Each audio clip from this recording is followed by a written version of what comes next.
Para aquellos que no nos conozcan, Simple es una consultoría que da soporte a las empresas en el tema de ecodiseño y ecoinnovación, básicamente con análisis de ciclo de vida y con temas de mejores tecnologías disponibles. La sesión de hoy intentaremos dar una visión global de lo que es el despliegue de la directiva y, como ha comentado Ander, con dos casos prácticos. No intentaremos entrar en mucho detalle porque entendemos que bueno, son datos técnicos muy específicos de esos sectores. No todas las empresas que están en la sala saben o les aplica esta directiva. Simplemente es para dar una idea global de cómo evolucionan esos reglamentos, sobre todo en el de Standby, que fue el primero que se publicó, y a lo largo de los años y con los resultados de esos estudios preparatorios y otras propuestas, ha sufrido una modificación en diferentes sentidos, y es lo que puede pasar con otros reglamentos. Y el reglamento de motores, que es un reglamento maduro como ejemplo de un reglamento y de la información que tiene que suministrar. Volviendo un poco al proceso legislativo, como ya ha comentado Gorane, es un proceso que empieza desde el plan de trabajo en que la Comisión identifica qué familias de productos o qué categorías de productos pueden ser prioritarias, unos estudios preparatorios que analizan esos sectores y esos productos desde el punto de vista técnico, ambiental y también económico, es decir, esos estudios preparatorios lo que hacen es evaluar el impacto ambiental de los productos, cómo está la situación del mercado de esos productos, qué mejores tecnologías disponibles en el mercado se pueden aplicar, y seleccionando esas mejores tecnologías en el mercado, ven qué impacto ambiental y qué impacto económico podría tener el aplicar esas tecnologías en las diferentes familias de productos. Esos estudios preparatorios son contratados por empresas especializadas y suelen durar entre 2-3 años en función del producto.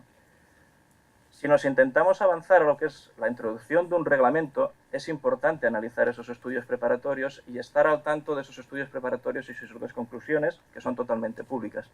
Son informes que suelen tener habitualmente entre 300 y 400 páginas, pero su parte final es unas recomendaciones a la Comisión Europea sobre los requisitos que se van a implantar en esos productos.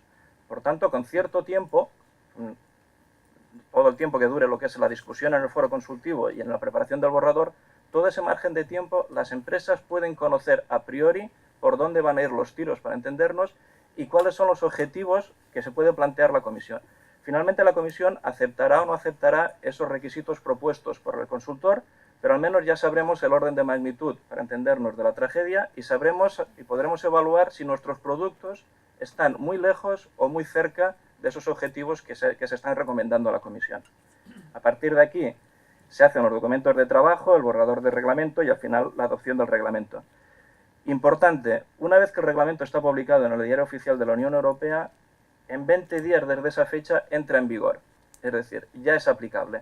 No se necesita, como en una directiva, que se transponga a la legislación nacional. Simplemente en el día en que aparece publicado en el Diario Oficial de la Unión Europea ya entra en vigor al cabo de 20 días.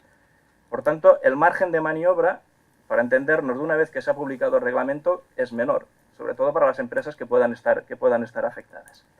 Este proceso, desde el plan de trabajo hasta realmente la adopción del reglamento, pues varía en la familia de producto, y ahora veremos que en función de la familia de producto se puede alargar más o menos, pero pensemos que están en el orden de 3-4 años, desde que se analiza, se hace el estudio preparatorio y al final acaba en un reglamento.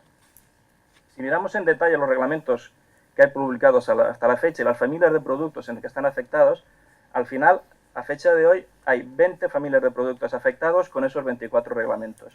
Algunos reglamentos se han publicado para modificar anteriores y otros básicamente para, bueno, en temas de medición y cálculo.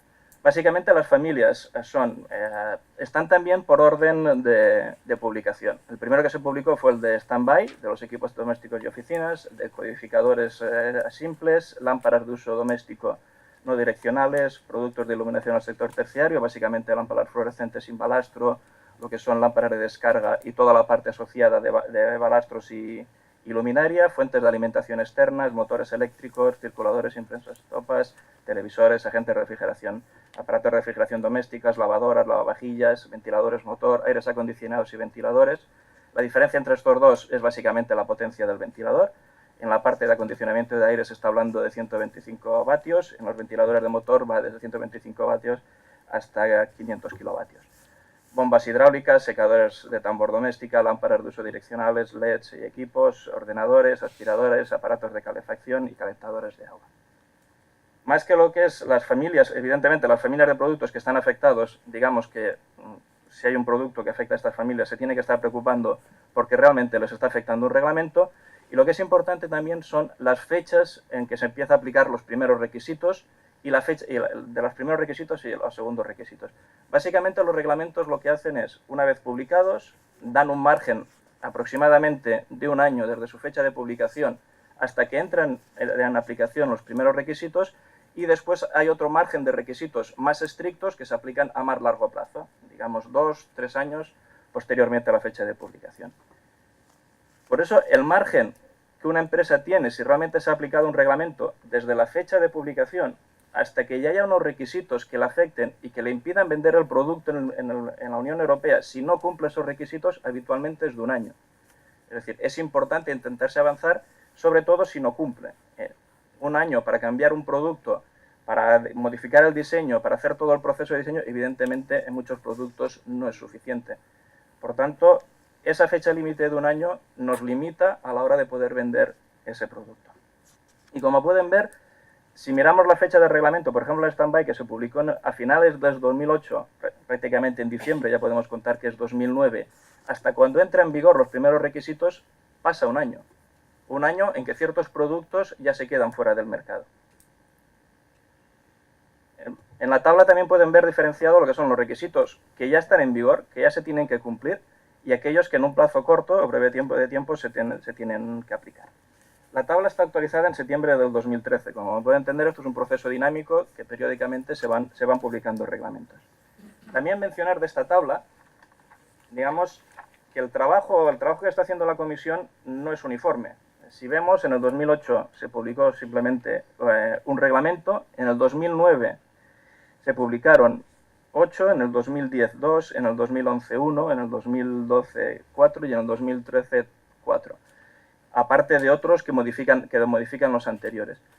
Por tanto, el proceso legislativo no es uniforme y no para toda la familia de productos ese proceso ocupa un determinado tiempo, sino que requiere diferentes tiempos, uno en función de lo que tarde el estudio preparatorio y otro en el tiempo en que en el foro consultivo se esté discutiendo diferentes propuestas. Si miramos en detalle los diferentes planes de trabajo y cómo ha evolucionado para cada una de las familias de productos, vemos que si miramos el plan de trabajo del 2005 al 2008, la mayoría de las familias de productos ya han acabado en un reglamento o en un acuerdo voluntario. Hay una excepción, que es la de pequeñas instalaciones de combustión de combustibles sólidos, que ya hay un borramiento de reglamento, pero el resto, desde la fase de la preparación del estudio preparatorio hasta la fase de reglamento, ya se ha completado. Ese periodo varía mucho. Por ejemplo, si vemos en el tema de calderas, que fue el primer lote que se hizo de estudio preparatorio, estamos hablando 2005-2006, hasta el 2013 no ha salido publicado el reglamento, por diferentes motivos, sobre todo porque en la fase del foro consultivo el documento se discutió bastante y ha habido ese periodo de tiempo, de 2006 hasta 2013. Otras familias de productos, ese proceso legislativo es mucho más corto, por ejemplo, lo que puede ser stand-by o lo que pueden ser otros productos. Importante también lo que ha comentado Gorane, de que hay productos que no siguen todos estos caminos, sino que se acorta el proceso a través de acuerdos voluntarios que al final acaba aprobando, para entendernos, la Comisión. Podemos entrar en detalle en las diferentes familias de productos, pero como pueden ver, al final son en total prácticamente 20 familias de productos. Y también importante la diferencia de evolución que puede haber entre que una familia de productos se estudie en un estudio preparatorio y que al final pueda haber uno o varios reglamentos asociados a lo mismo. Si cogemos el ejemplo de los motores eléctricos, bombas de agua, circuladores de edificios y ventiladores, todo se trabajó en un mismo estudio preparatorio, pero ha acabado en diferentes reglamentos porque se ha visto que esa familia de productos no se pueden tratar de forma conjunta y cada familia de producto tiene sus propias características y los reglamentos tienen que ser específicos. En otros casos, por ejemplo, había diferentes estudios preparatorios, como puede ser iluminación en oficina, iluminación urbana, etcétera, etcétera, que al final esos estudios preparatorios diferentes han acabado en un único reglamento. Por lo tanto, la evolución de cada familia de producto puede ser diferente.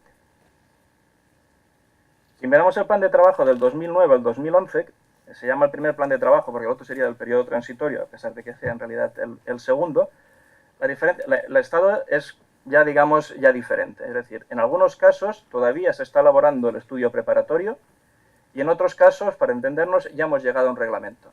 Sería el caso, en este caso, de las pérdidas en modo preparado en red.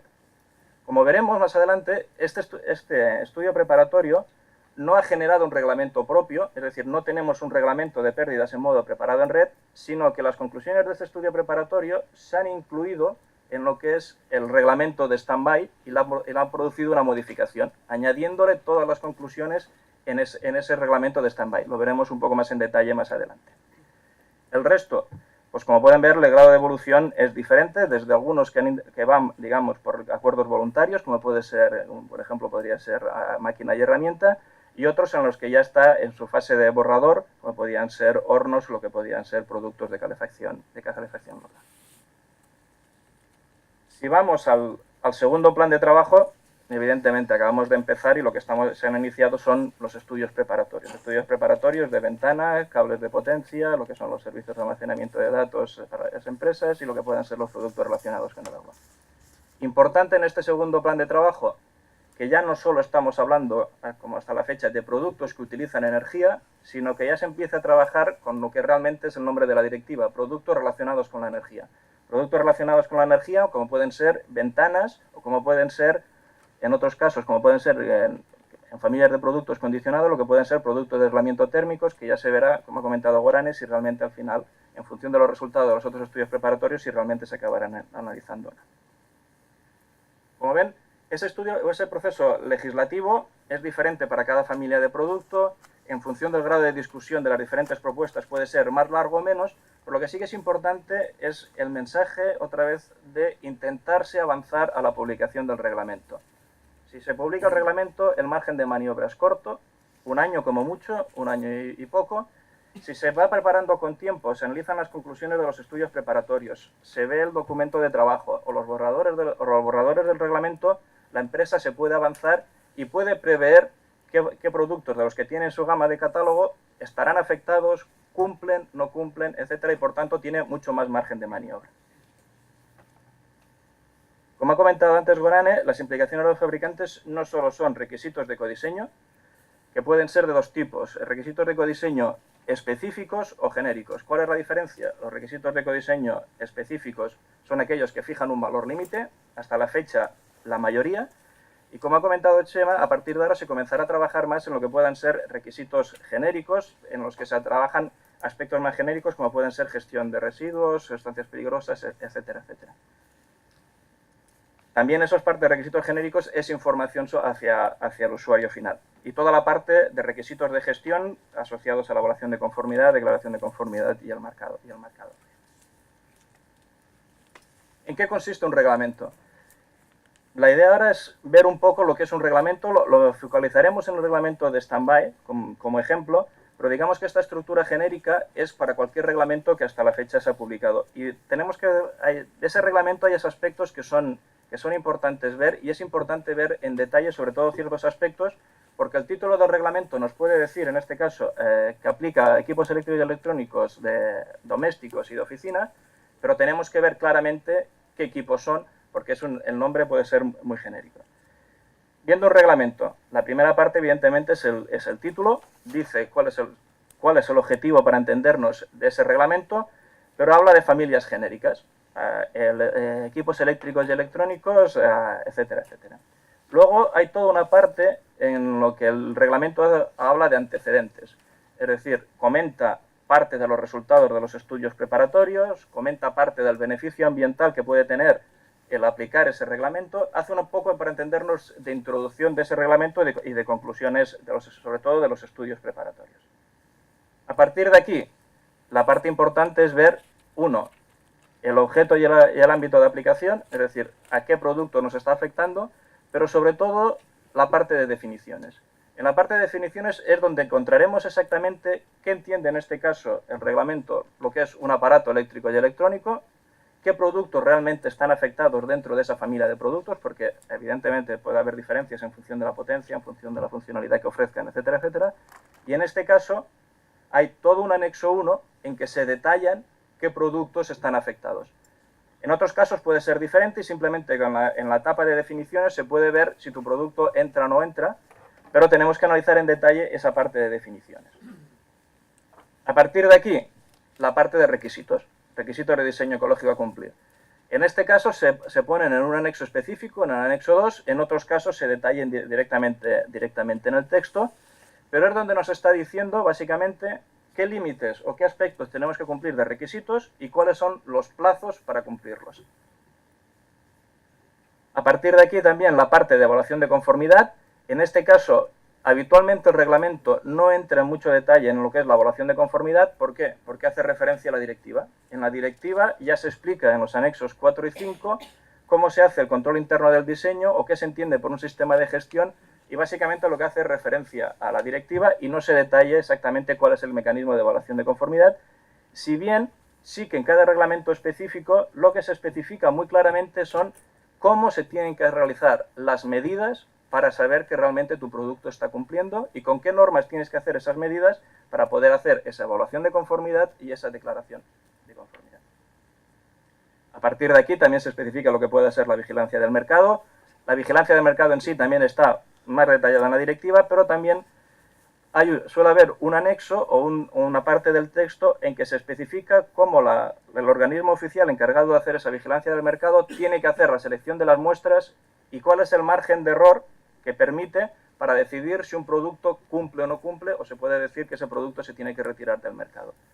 Son específicas esas reglas de control del mercado para cada una de las familias del producto y por tanto sí que hay una parte específica en los reglamentos.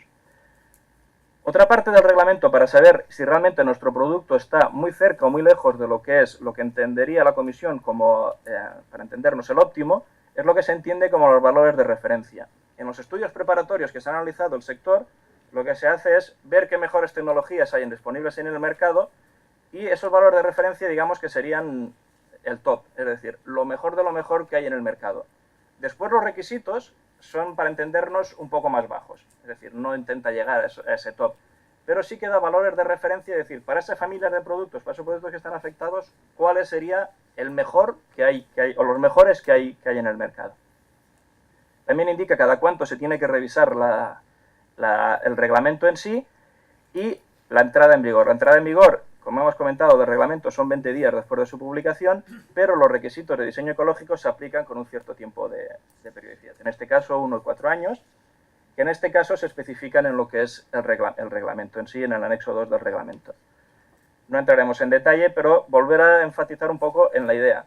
Una vez que se ha publicado el reglamento, los primeros requisitos entran en vigor y aplican al cabo de 1 año y los siguientes, mucho más estrictos, al cabo de 4 años. Por tanto, el margen de maniobra es relativamente corto. Importante también en el reglamento, los métodos de medición.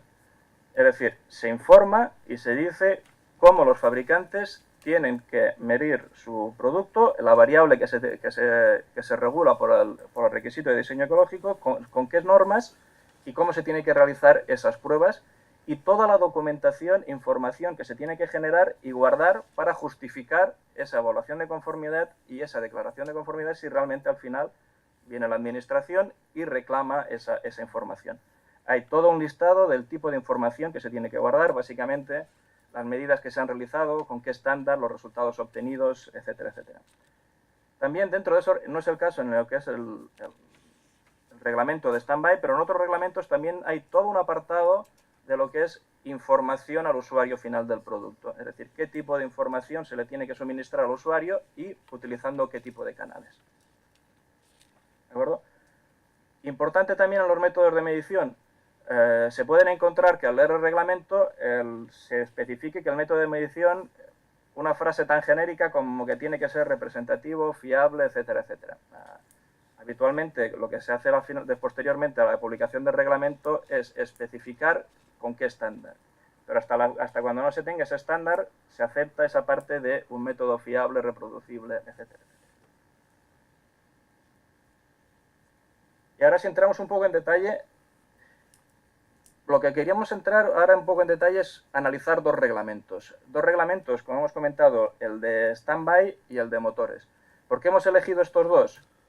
Primero el de Standby, porque fue el primero que se publicó en diciembre del 2008, ya ha tenido un cierto recorrido, y es el que digamos que ha sufrido mayores modificaciones, no porque el reglamento de Standby se haya hecho un estudio preparatorio de ese Standby, sino que otros estudios preparatorios se ha identificado que para otras familias de producto el modo Standby puede ser representativo y por tanto se va añadiendo a este reglamento aspectos que desde su publicación inicial no se habían considerado. En este caso, el reglamento que se publicó en el 2008, el 1275, se ha visto modificado en el 2013 por el 801. Digamos que ese reglamento, el 801, modifica el 1275, pero también modifica otros reglamentos. Básicamente, ¿de qué se trata el reglamento? Pues lo que intenta es regular el consumo que deben tener los equipos en lo que entendemos como métodos preparado y desactivado, es decir, lo que habitualmente conocemos como stand-by. Y lo que es importante es que aplica a los equipos eléctricos y electrónicos domésticos y de oficinas. Y dentro de la definición es importante ver que realmente nuestro producto entre dentro de esa definición. Básicamente que se ponga en el mercado como una unidad operativa, que esté incluida dentro de la lista de los anexos de energía del anexo 1. Dentro del anexo 1 pues aparecen productos muy variados, desde los típicos electrodomésticos, lavavajillas, lavadoras, etcétera, etcétera, ordenadores, juguetes, bueno, una variedad muy amplia de productos, pero tiene que estar en esa lista para que esté afectado. Y evidentemente que trabaje con ese voltaje, con un voltaje límite nominal. Importante, una vez que se publicó ese reglamento, como hemos visto, había un estudio preparatorio que analizaba el modo preparado de los equipos en red, es decir, conectado a una red y que se pueda activar el equipo a distancia, y se vio en ese estudio preparatorio que el modo preparado representaba un consumo significativo en stand-by de esos equipos que están conectados a red. Después de todo ese proceso del estudio preparatorio, se ha llegado a unas conclusiones y a unos límites que se ha incluido dentro de ese reglamento. Importante también, no aplica equipos con fuentes de alimentación externa. ¿Por qué? Porque hay un reglamento específico que regula las fuentes de alimentación externa para los equipos. Es un poco la visión que tiene a la hora de aplicar los reglamentos. Es decir, se regula una familia de productos, se fijan unos requisitos de diseño ecológico, pero los resultados de otros estudios preparatorios o otros estudios de otros reglamentos pueden indirectamente afectar a esto. Sobre todo para este tipo de reglamento, del stand-by, que es un reglamento, para decirlo de alguna forma, transversal. Afecta a muchas familias, a muchos tipos de productos diferentes.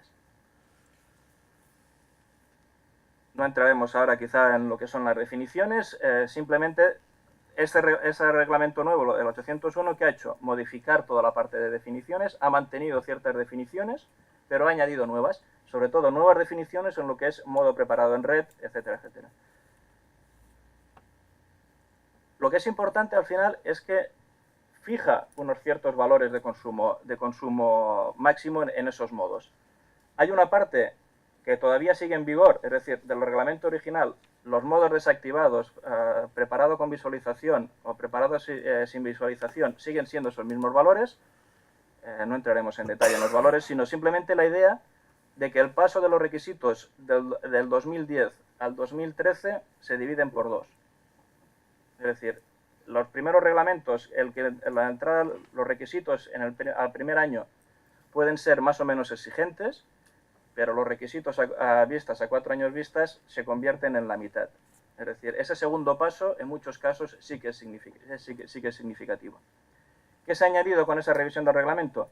Pues toda la parte de lo que es el modo preparado en red, diferenciando entre equipos que tienen una conexión de alto rendimiento y los que tienen un poco rendimiento, y también la idea, por ejemplo, ver el escalado de las medidas. De las que entran en el 2015, si nos fijamos en los que son los equipos que no tienen esa conexión de alta velocidad, para entendernos, pasa de 6 a 3 a 2. Es decir, el grado de reducción es significativa. También es importante ver la parte de lo que puedan ser, que hay equipos que están excluidos y que la lista de exclusiones, a medida que ese reglamento va evolucionando, la medida de exclusiones se va reduciendo. Es decir, cada vez afecta a más productos. También referente a lo que es este reglamento, digamos que este reglamento, como hemos comentado, afecta a muchas familias de productos diferentes. Y lo que hace es marcar unos límites máximos de consumo. Después hay estudios preparatorios y reglamentos específicos para cada uno de los productos, lavavajillas, lavadoras, frigoríficos, etcétera, etcétera. Y en esos reglamentos específicos también se puede regular lo que pueda ser el consumo en modo preparado, pero nunca pueden ser superiores a los consumos fijados en el reglamento de stand-by. Siempre tienen que ser más exigentes, para entender. Y esas exigencias, pues es en función de lo que haya, de las tecnologías que hay en el mercado, etcétera, etcétera. Pero como máximo, los productos pueden consumir esta energía en modo desactivado o en modo preparado. ¿Qué hace el reglamento, este nuevo reglamento? Pues aprovechando toda la información que se ha conseguido en esos estudios preparatorios, pues también en este caso regula lo que son las cafeteras. Es decir, específicamente, como el estudio preparatorio de las cafeteras ha visto que el modo preparado y el modo desactivado de las cafeteras es significativo, añade unos tiempos máximos de desconexión para esas cafeteras en función del tipo. A partir de aquí, pues bueno, el reglamento especifica qué medidas, cómo se tienen que hacer las medidas, qué requisitos de información se tiene que dar al producto, etcétera, etcétera. Toda la parte de información que se ha de guardar del fabricante para hacer esa evaluación de conformidad o información que se tiene que dar al usuario sobre el producto para un mejor uso o para, en algunos casos, hacer una gestión adecuada al final de su vida útil. En este caso, en el caso de Standby, se ha publicado también en el 2012 la norma de referencia para hacer esas mediciones. En concreto, una norma EN, la que ven aquí en la transparencia, que fija exactamente cómo realizar esas medidas, y las medidas de consumo de stand-by se tienen que realizar a partir de la fecha de publicación de esa norma con ese estándar. Procedimientos de verificación, etcétera. Y otra idea también que hemos comentado, es decir, ese reglamento 801 también modifica el reglamento de televisores. ¿Por qué? Porque las nuevas tecnologías de televisores, cada vez hay más televisores que están conectados a Internet o conectados a red, para entendernos. Y por tanto, los televisores también tienen, los nuevos televisores, esa parte de modo preparado en red. Y por tanto, este reglamento lo que hace es modificar el reglamento original de televisores, incluyendo especificaciones concretas para modo conectado en red. Fija también los plazos de cumplimiento, etcétera, etcétera. Básicamente, la idea de presentar este reglamento es esta, lo que hemos comentado.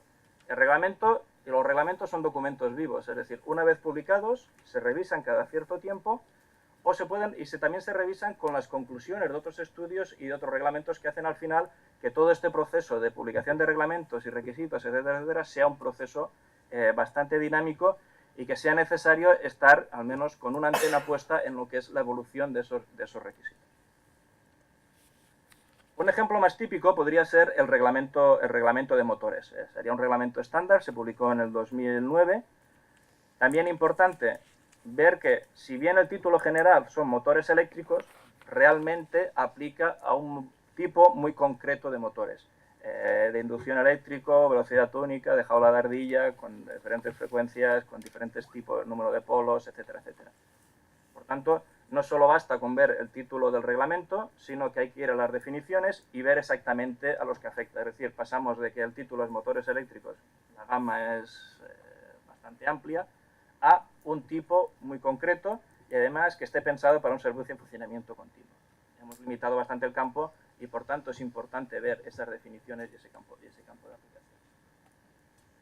También es importante ver toda la lista de excepciones. En este caso, la lista de excepciones también es importante. ¿Por qué? Porque excluye todos aquellos motores que están diseñados para operar en unas condiciones específicas, ya sea de temperatura, de ambiente de inflamabilidad, etcétera, etcétera, y excluye también todos aquellos motores que estén integrados dentro de un producto y que no se pueda analizar el impacto del motor sin considerar todo el sistema en el que está integrado. Por tanto, digamos que desde esa familia genérica de motores eléctricos a los que realmente aplica, realmente vamos acotando bastante el margen de lo que están aplicando. ¿Qué requisitos de diseño ecológico aplica? Pues básicamente diferencia entre dos niveles de potencia nominal del motor, desde 0,75 a 7,5 y desde 7,5 a 375, y las etapas de cumplimiento y los requisitos varían en función de esas potencias. Básicamente lo que fija son rendimientos mínimos del motor a diferentes periodos de tiempo, equivalente a IE2 o IE3, y con la salvedad de que, digamos que para el reglamento, la equivalencia de eficiencia entre un nivel IE3 y un nivel IE2 más un mando de regulación de velocidad. Y al final, en función del nivel de potencia que tengas y en función de la potencia nominal del equipo, te va fijando requisitos para el 2011, 2015 y 2017. Importante también la parte de información. En este caso, la parte de información de cara al usuario final es muy relevante. En el caso de Standby, básicamente era información técnica que tenía que guardar el fabricante. En este caso, la información de cara al usuario es muy amplia y además fija diferentes canales de comunicación. Y fija diferentes canales de comunicación no únicamente para el fabricante del motor, sino para aquel fabricante de un producto que incluya un motor que esté afectado. Por tanto, toda esa información tiene que estar disponible para el usuario final y que realmente sea capaz de ver las ventajas de utilizar un motor más eficiente. ¿Qué información se incluye? Pues todo tipo de información técnica, pero en este caso también información sobre el desmontaje, reciclado o eliminación del producto al final de la vida útil. Es decir, ya estamos entrando un poco más en lo que es esa visión global, no únicamente fase de uso, sino fase de final de vida, cómo se tiene que gestionar, información al usuario para que gestione correctamente esos equipos y no solamente que los gestione, sino de cara a alargar su vida útil, toda la parte de mantenimientos, etcétera. Hay todo un anexo 1 en los que se puede ver, a esta distancia difícilmente, pero se puede ver, digamos, qué entiende el reglamento como nivel de rendimiento IE2 o IE3 en función de la potencia nominal, digamos que serían todas las filas, y en función del número de polos, que serían todas las columnas.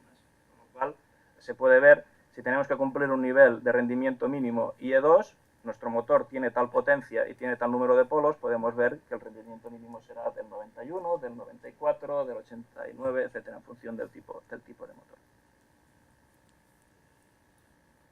Y ya para acabar, la parte de conclusiones. Hacer otra vez énfasis en lo mismo.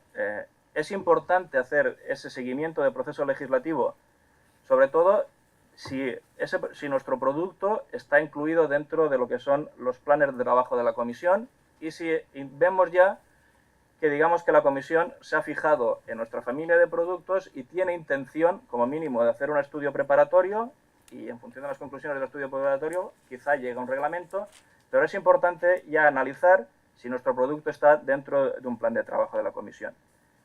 Si ya está dentro del plan de trabajo de la comisión, importante participar o al menos tener una antena en todo ese proceso legislativo.